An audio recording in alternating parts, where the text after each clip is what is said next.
દેવભૂમિ દ્વારકાના ખંભાળિયાના કંચનપુર ગામમાં એક ઈસમે પોલીસને ચકમો આપવા પોતાના જ ઘરની પાછળ ગાંજાનું વાવેતર કરી નાખ્યું.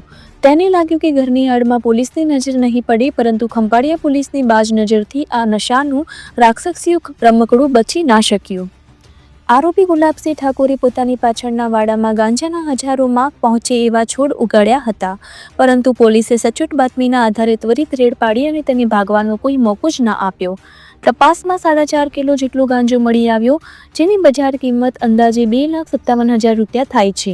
વિચાર કરો, આટલો ગાંજો બજારમાં ગયો હોત તો કેટલા યુવાનોનું ભવિષ્ય અંધકારમાં ધકેલાઈ જાત. પરંતુ ખંભાળિયા પોલીસે સમયસર કાર્યવાહી કરીને નશાના આ વાવેતરને મૂળથી ઉખાડી નાખ્યું છે.